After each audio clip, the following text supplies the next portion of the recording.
Martin Luther King Jr. is dead. This is the simple and utter fact. A few brief hours ago, his voice could be heard in the land, from the ends of the earth, from the hearts of our cities, from the firesides of the humble and the mighty, from the cells of 1,000 prisons, from the deep central place in the soul of America, the cry of anguish can be heard.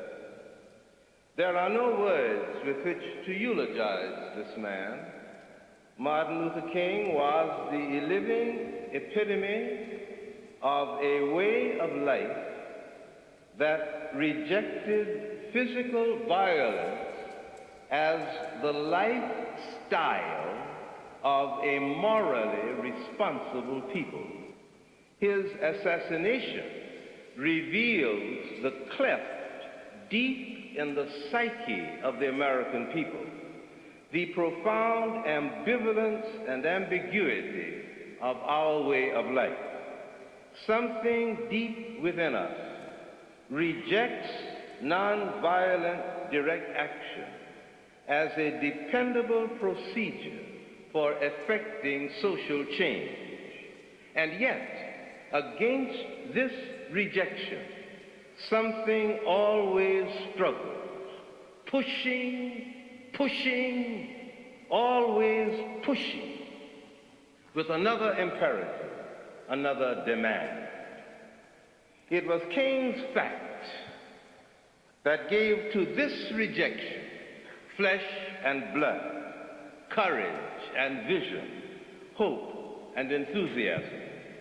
For indeed in him the informed conscience of the country became articulate.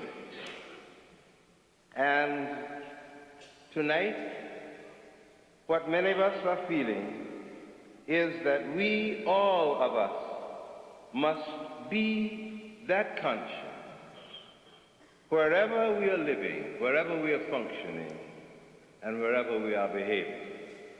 Perhaps his greatest contribution to our time and to the creative process of American society is not to be found in his amazing charismatic power over masses of people, nor is it to be found in his peculiar and challenging courage with its power to transform the fear-ridden black men and women with a strange new valor, nor is it to be found in the gauntlet which he threw down to challenge the inequities and brutalities of a not quite human people, but rather in something else. Always he spoke from within the context of his religious experience, giving voice to an ethical insight which sprang out of his profound brooding over the meaning of his Judeo-Christian heritage. And this, indeed, is his great contribution to our time. He was able to put at the center of his own personal religious experience a searching ethical awareness. Thus, organized religion as we know it in our society found itself with its back against the wall. To condemn him, to reject him, was to reject the ethical insight of the faith it proclaimed. And this was new. Racial prejudice, segregation, discrimination were not regarded by him as merely un-American, undemocratic, but as mortal sin against God. For those who are religious, it awakens guilt. For those who are merely superstitious, it inspires fear. And it was this fear that pulled the trigger of the assassin's gun that took his life. Tonight there is a vast temptation to strike out in pain, horror, and anger.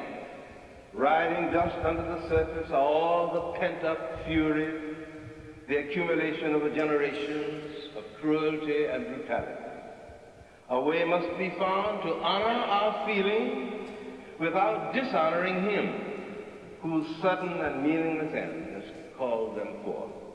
May we harness the energy of our bitterness and make it available to the unfinished work which Martin has left behind.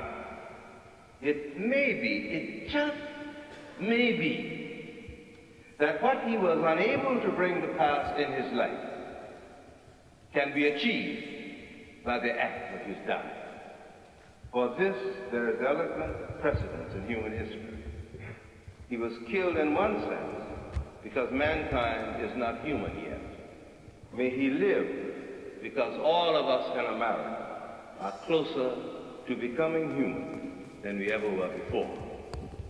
I express my deep compassion for his wife, his children, and his mother, his father, and his brother. May we all remember that the time and the place of a man's life on the earth are the time and the place of his body. But the meaning of his life is as vast, as creative, and as redemptive as his gifts, his time, and the passionate commitment of all his powers can make. Our words are ended, and for a long, waiting moment, the rest is silent.